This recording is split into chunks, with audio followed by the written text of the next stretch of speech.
जय गौ माता की। स्वागत है आप सभी का मेरे भक्ति भावना यूट्यूब चैनल पर। दोस्तों, गाय माता को भूल कर के भी 3 चीज़ें नहीं खिलानी चाहिए, नहीं तो घर में गरीबी आ जाती है, अनेक प्रकार की परेशानियां आना शुरू हो जाती हैं। जब भी आप गौ माता को रोटी खिलाते हैं या कोई भी चीज़ खिलाते हैं तो इन 3 बातों का विशेष रूप से ध्यान रखना चाहिए। शास्त्रों के हिसाब से कहा जाता है कि जिस घर से गौ माता के लिए पहली रोटी निकाली जाती है उस घर में स्वयं माता लक्ष्मी का वास माना जाता है। उस घर में कभी भी गरीबी नहीं आती, कभी भी किसी भी प्रकार की परेशानी नहीं आती। भगवान श्री कृष्ण भी कहते हैं कि प्रत्येक गृहस्थी को पहली रोटी गौ माता के नाम की ही निकालनी चाहिए। जिस घर में पहली रोटी गौ माता के नाम की निकाली जाती है उस घर से गरीबी सदा सदा के लिए चली जाती है।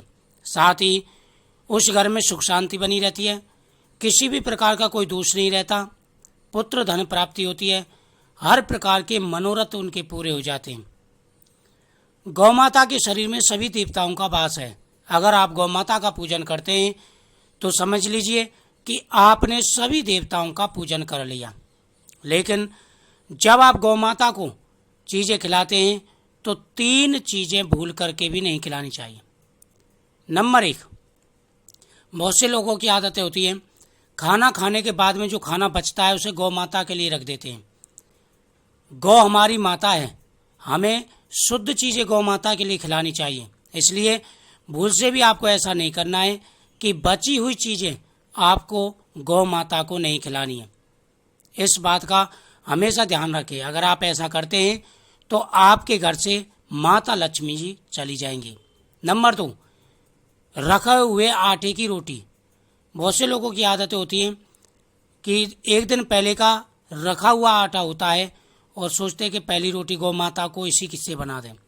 ऐसा आपको भूल करके भी नहीं करना है। जब भी गौ माता के लिए आपको रोटी बनानी है आपको ताज़ा आटा गूंथ करके ही गौ माता के लिए रोटी बनानी चाहिए।